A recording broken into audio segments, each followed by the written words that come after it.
খেয়ে না খেয়ে দিন প্রচারের কাজে নিজেকে দিয়েছ বিলিয়ে, তাই ফির কাফিরেরা চিনল না এ আলো, দুষ্টু ছেলেদের পিছু দিল লেলিয়ে।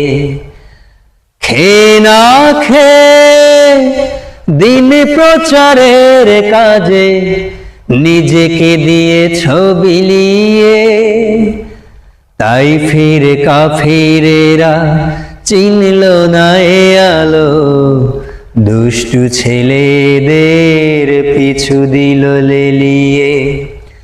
পাথরের আঘাতে ক্ষত বিক্ষত হয়ে সারা শরীর থেকে রক্ত ঝরে, হে রাসূল